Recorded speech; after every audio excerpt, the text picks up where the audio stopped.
Alrighty, what's going on everybody? Ninja Star here, and today we are back at it again with a One Piece video for you all. Now today's One Piece video, we'll be discussing the arcs in One Piece. And this video, you saw a thumbnail, you read the title. I'm not really going to be talking about arcs like Enies Lobby, Marineford, Sabaody, all these, incredibly well-praised arcs that are good. Don't get me wrong, I love them, you love them, but in this video I'm going to be talking about the arcs that don't get a lot of love, the underrated ones. There are certainly, One Piece, given the long series that it is, has plenty of arcs that I think many people kind of overlook. And in this video I'll be discussing 8 of them, which I think, or 8 or 9, that I think people just don't give enough attention to. These arcs are ones that I feel fans don't really talk about or discuss. They aren't really fan favorites, which is why something like G8 isn't on here, because I was considering it, but I'm like, I think the fans do regard G8 because they remember as that one really good filler arc, so I'm not gonna put that on there. And this is obviously everything. All the other filler, I wouldn't call it underrated, because there's something to be underrated. It has to be good-ish to an extent. Doesn't get enough praise. I feel filler is kind of the filler in One Piece. It's enjoyable, but it's kind of understandable why it doesn't get the praise that it gets. So I'm rambling on long enough. Let's just get right to my list. Starting off in chronological order, we have the Bharati A arc. But the Bharati arc was the first arc in One Piece that got a lot of people really into it, because when people were getting into One Piece, they were expecting this long-term commitment, but they just couldn't get into the first few arcs with like Buggy and Luffy and Zoro and Nami and Orange Town and stuff. But Bharati A, for many people, was that arc that made them really into the series. Not only did it introduce a really likable Straw Hat, not saying the others weren't, but this arc gave a lot of insight onto one of them, Sanji, and basically gave his backstory, showed that there's a lot of tragedy in this world. Sanji, basically, he, learned the value of food, and it's not, I mean, it is more gruesome in the manga, but it's still, in the manga and the anime, it conveys the message well, showing what Sanji's character is all about, and Zeph, and how important this is to him, and then that makes the last moments with him, him and Zeph, all the more emotional and stuff. And even though Don Creek isn't too interesting of a villain, seeing Luffy go against him and try to fight, because it's a fun little fight. Krieg isn't too compelling, but I think it's mostly the moments that we get with Jin, just Jin and Sanji. Jin kind of acted as that important character to show more of Sanji, and Sanji's one of my favorites. And are we really just gonna forget about? Oh my gosh, there's so many great things about this arc, but one thing that really sticks out with me is the Zoro and Mihawk moment, which happened in Bharati A. People tend to forget that. The Zoro Mihawk moment is one of the most iconic moments in the series. Basically a huge stepping stone for Zoro. For Luffy, this gives them another crewmate.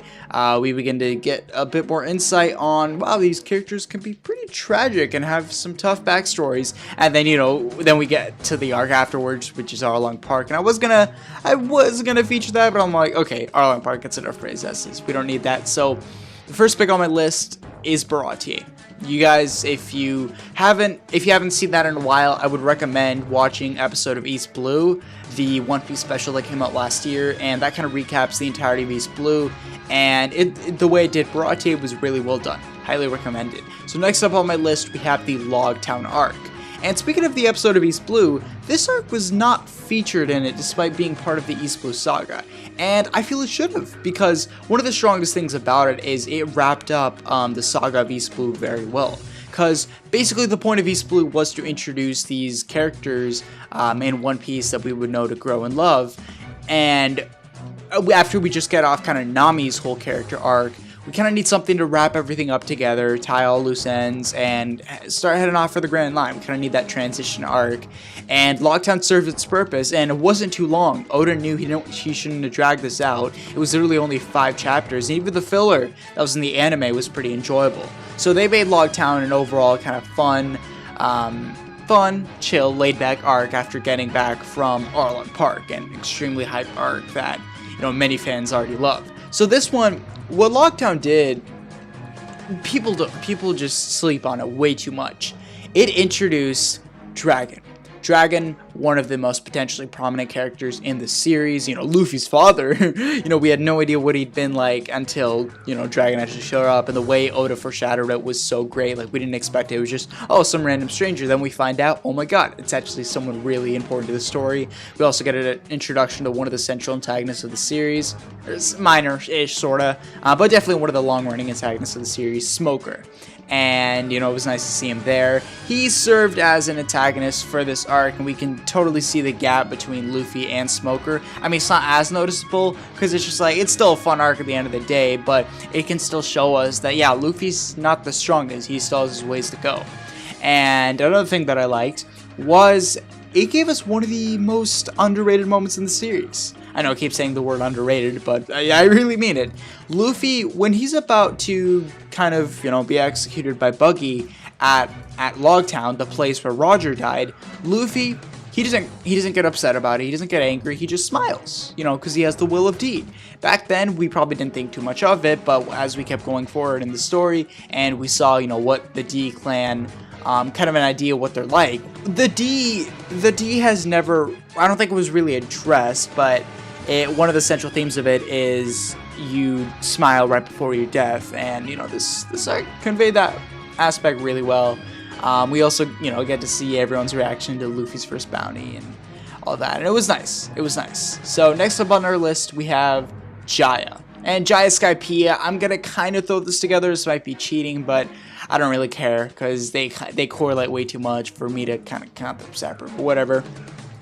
For the sake of, I guess I'm going to sort of refer to as different, but they're going to be aligned with one another, so it doesn't really matter at the end. Jaya. This arc, oh man, so many great things about it. Sometimes you need arcs that aren't exactly, one could see it as pointless, but you kind of need that arc where hints are dropped, where important information is there, where stuff you wouldn't expect to be important is there. Because when you have like a major arc or a major saga, it's not always easy to fit in these little clues because there's so much going on with this main story. With arcs like Jaya, however, you're able to fit in so many of these little plot lines because there isn't too much going on, but you're still able to kind of keep up this pre-arc, so to speak, to Skypiea. And what Jaya did is it had great moments. Jaya is one underrated arc. It had one of the best moments in the series where it's Luffy and Blackbeard's interaction, and Blackbeard basically tells him the dreams of pirates, they will never die. And this is a great introduction to Blackbeard because we're kind of seeing him in this weird but somewhat positive light, and then we find out what kind of sick person he is, and you know, the evidence for Blackbeard theories, a lot of it does come from this one arc. We also saw a side of Luffy's character where there's a whole Bellamy incident where Bellamy completely brings down the idea that there's this magical land known as Skypiea, and Luffy actually knows.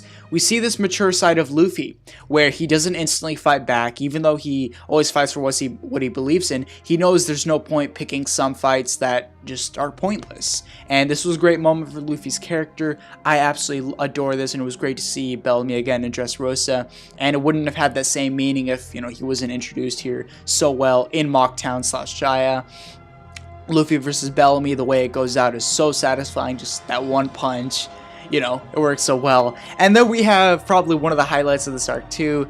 It's the meeting at Marijoa where Oda just throws all this information at us. We get an introduction to Doflamingo, we get an introduction to Bartholomew Kuma, we get an introduction to Sengoku. We basically get an introduction to all of these people, and, you know, they talk about who's gonna really replace Crocodile and stuff. And even though at that moment we're like, oh, cool, that arc, aw man, like Doflamingo, the way he just showed up, it's just like, whoa, we didn't even know what his power was. We thought we were just blown away, like, wow. And we didn't realize they'd be this prominent laterwards, so I really love what Oda did here with the foreshadowing, and it's such an underrated arc, Jaya. And after it, we have Skypiea.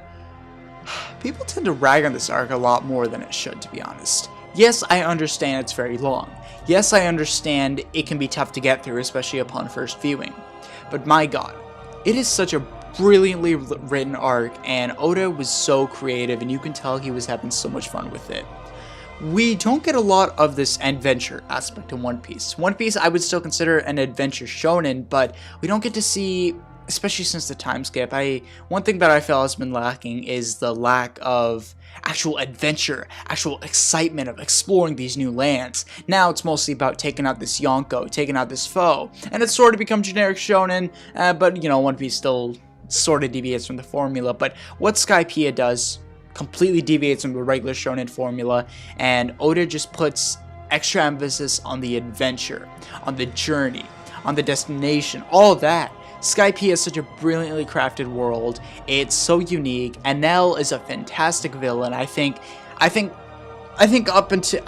point, Enel was probably my favorite antagonist in the series. I mean, Crocodile was nice, but Enel, he was just so likable, but you also kind of hate him. It's just like, he's such a fun character to see, and he was insanely overpowered. This arc gave a proper introduction. Not really proper, but this arc gave a nice little foreshadow for what haki is, observation haki, and you know, they have it in the form of mantra. And you know, Oda kind of hides that well, and then it's nice to see it actually come full circle. Like, oh, Luffy's like, oh, he used it back on Skypiea. And then we also, another thing that's important about this arc, it serves as an in-between for the Alabasta Saga and the Water 7 Saga. Because look, when you have someone like Robin who shows up at the very, very, very end of the Alabasta Saga, let's say Skypiea never happened. Okay, so at the beginning of Water 7, or like beginning-ish, middle-ish, whatever, Robin leaves the crew. Obviously there's like Long Ring Long Land, but that's kind of like a mini arc. You needed an arc like this where you spend more time with the Straw Hats. Some more time is spent with Luffy and Usopp before their eventual fight in Water 7. Some more time is spent with Robin before, you know, she has to leave the crew in Water 7. It makes those moments extra more heart-wrenching, and a good reason for that is because Skypiea acted as this sort of in-between where people could kind of like rest, enjoy it for what it is, and just not have to focus too much, but there were still stakes. Like Luffy versus Enel is a fantastic fight with twists and turns, and the way like the kind of loophole around it, which is, you know, the Devil Fruit weaknesses, that's just so funny, so classically Oda. It's just so, it's so goofy, and it works, and it's like, okay, it makes you think, okay, if Luffy didn't have that fruit, everyone would be dead. Enel's insanely overpowered, but Luffy won because of his lucky weakness.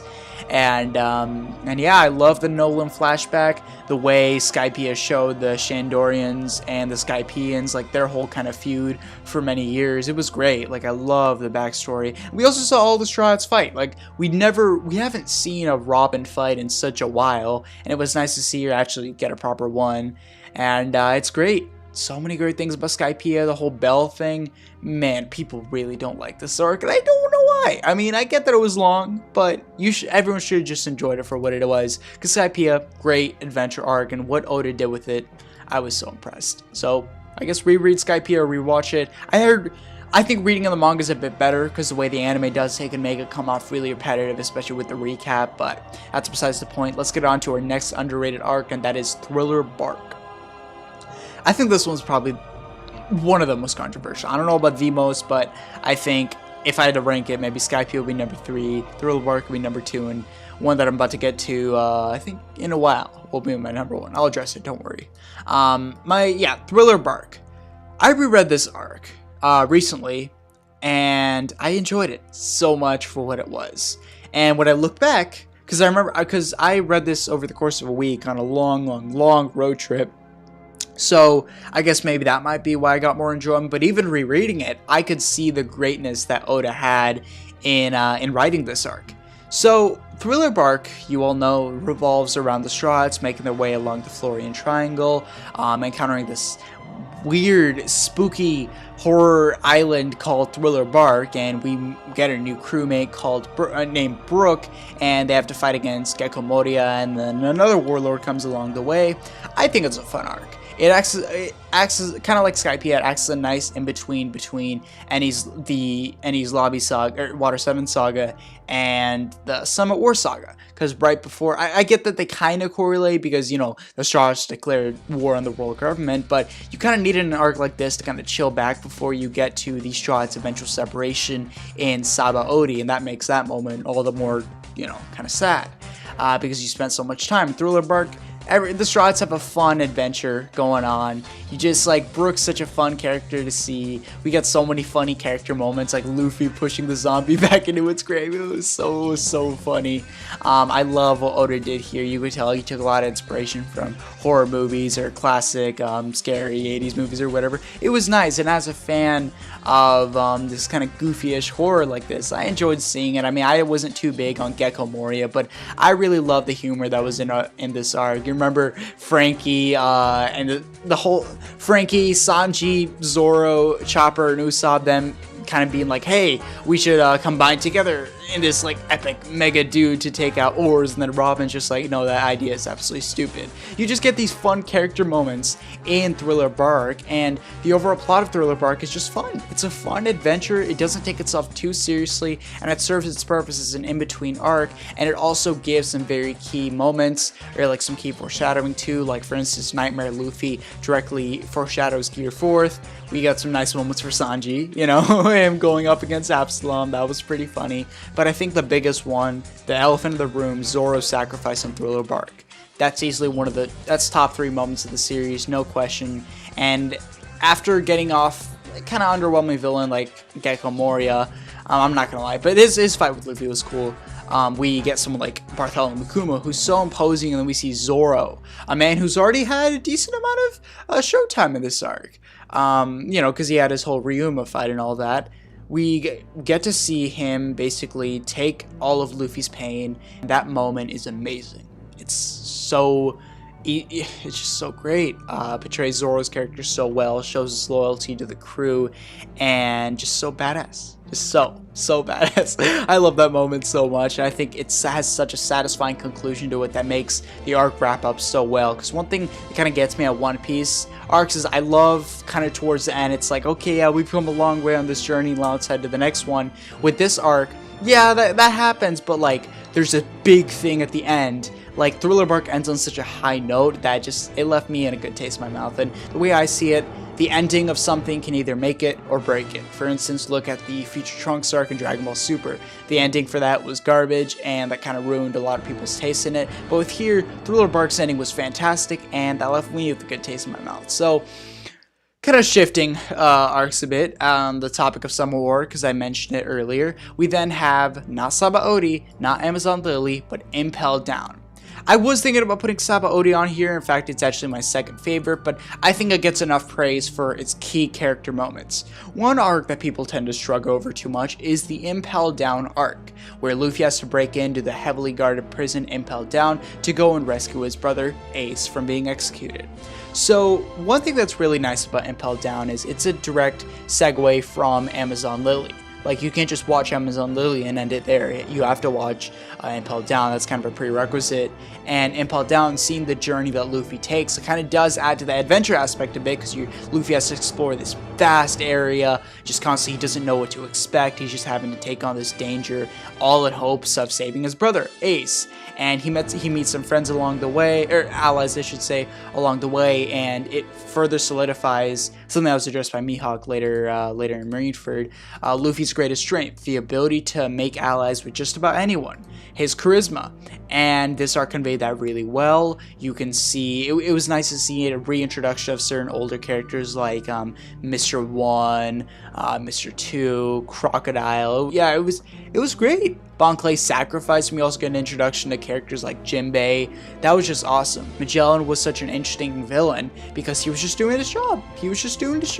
This is a nice little arc, and I can sort of understand why people don't like it. It did feel a bit dragged at time, but I think that's mostly an anime issue, and you can just see the long journey that Luffy takes. Like, he gets hit hard in this arc. Remember Magellan? He never officially won against Magellan. He just kind of got away from it, because remember, he got poisoned, and one thing that did, after he got cured from Ivankov, that furthermore kind of made him immune to it. That was important for the story moving forward.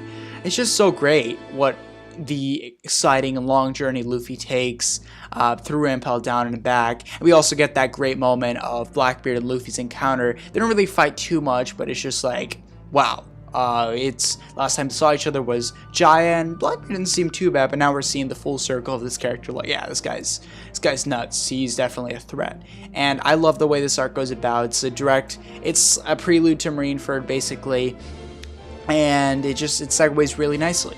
I love this arc, and let's not forget about that awesome plot twist at the end where Buggy does end up being a member on Roger's crew. Like, we find that out. But overall, I really like Impelled Down. It's a shame it doesn't get enough praise from the fandom, but it is what it is. And next up, I guess it's kind of wrapping up the time skip, we have Fishman Island. This is easily the most controversial one of this list. I already know the hate comments I'm going to be getting. I don't care. Fishman Island is a good arc. Good arc. Yeah, you heard me. You heard me. Fishman Island is a good arc. Why? Yes, the villain is pretty lackluster. Yes, there isn't too much tension in it, but it's just the it's just the themes that are in this arc that make it so great. It's just the fun character interaction. It's a fun welcome back arc for the Strahds and to show off their new abilities since the time skip. We needed an arc like this, so once the Strahds get back from this 2-year time skip, you can't just have them lose into some randoms in the new world. No, you need an arc to show off how far they've come. You need an arc to show off them just kicking some butt before they go into the new world. You need a fun, laid-back arc after something like Some at War, or like a saga, I should so to speak. You need a fun, laid-back saga after Some at War. Kind of these in-between arcs, and that's why I like them so much. And the thing is about Fishman Island, it did the backstories very deeply. Like, it addresses racism in such a well-written manner. And even the villain, I can understand why people don't like it, but even the villain is kind of driven to an extent. It's an accurate representation of real life, because many people, because they're like, why do you hate humans so much? He's like, I don't know. Many people just see that as being lazy writing, but I personally saw it as someone who the opposing race has never done anything bad to them. It's just how they've been influenced, and it goes to show the message that you shouldn't encourage this type of behavior, and otherwise the tensions will be building up on both sides. And we saw how it was in Sabaody, and it was the reverse effect here, and that was like really, really deep, complex stuff, and I was so happy with the way Oda did that. It showed off Luffy's powers of the time skip. We have a beautiful moment with Jinbei exchanging blood to Luffy at the end, kind of solidifies Jinbei joining the crew future. We also get to explore the fun area that is Fishman Island. It's a brilliantly crafted area. I love what Oda did with this environment. Yeah, it does everything really nicely. It also foreshadows Luffy coming back to destroy this place, future words, and potentially claiming it as its territory. Don't even make me just shrug over all the little hints, you know, with the ancient weapons, with Big Mom being a potential threat later words in the story. I really like Fishman Island. People sleep on this arc way too much. So now we go to my next one for the underrated arcs in One Piece. An arc that I feel this is definitely an underrated one. People shrug this off way too much. They kind of just like usually throw it in with Dressrosa. You all know what I'm talking about. It's Punk Hazard. Punk Hazard, I love this arc. Look, man, I love Punk Hazard. It does not get enough love. What Punk Hazard does for this story, it acts as a good, not really the first post-time skip arc, because Fishman Island served that, but this is the introduction to the new world, to see what everything's like. The overall backstory of the island where it takes place is really interesting, as the admirals fought and created the unique environment that was half snowy and half icy and half magma and half very hot and all of that. It was a unique environment, and we saw a Smoker, Law, Luffy kind of team up. Smoker, an antagonist previously in the series, we see that he's actually end up Luffy to take down a greater foe, and this kind of goes back to the whole Luffy having this sort of charisma to him. We also get our reintroduction of Law, because we hadn't really seen him since Marineford. He was helping out, and it was nice to see him get a more prominent role, and he was so cool in this arc with all the attacks, with everything that he was doing. It was so great to see him, and it was a very nice segue into Dressrosa. And let's not even just forget about Law's amazing speech about the new age to Doflamingo. Like, it has Doflamingo as the back antagonist, but it also has Caesar as the kind of main threat. And even though Caesar's not too strong, it kind of shows to Luffy, like, when he does take that first L against Caesar, it solidifies to him, hey, you should probably start taking the New World a bit more seriously. And he hasn't really taken it too much up until this current arc in the story, but it was still nice to see that. I think it did it very well. It did it very well. We saw some nice more interactions between the crew. It was nice to see Chopper's whole moment of wanting to, you know, protect the kids. Like, that was a very deep and emotional moment, seeing what was going on with the kids. I know people don't like it, but I think it kind of added to Chopper's character and showed the tragedy of kind of, you know, what everything is, and shows this year can get dark if it wants to. I really liked it. I also had some nice moments with Sanji and Frankie and all of that. It was just a nice, overall, enjoyable arc. And I think one of my favorite parts was the Smoker teaming up with Luffy and Law Pirates for the greater good. It was nice. And let's not even forget about Zoro defeating Monet, one of the sickest moments of the franchise. And the way it ends off is a really nice leadway into Dressrosa, but it also kind of wraps up in its own right. Like, okay, yeah, it was an enjoyable arc. It kind of has that classic One Piece cliche. They just, you know, haha, they had fun at the end, and they head off for the next island. But what this arc did, at the very end, it dropped a very...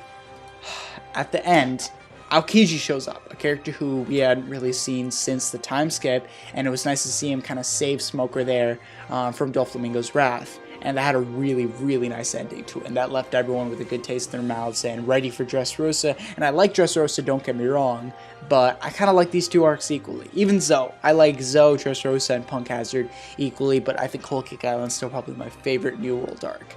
So guys, that's this long video about me talking about the most underrated arcs in One Piece. I know this video is kind of just a fun, casual discussion rather than an actual analysis, but I had fun discussing it. I had fun giving my, I guess, opinions on the arcs I feel don't get enough love. Do you guys remember these arcs? Do you guys still feel the same way? Do you guys feel they shouldn't be called underrated? I don't know. I want to hear what you all have to say. What do you guys think are some underrated arcs in One Piece? Did I miss anything? Thank you all so much for watching. Ninja out. Peace everybody, and have a good day.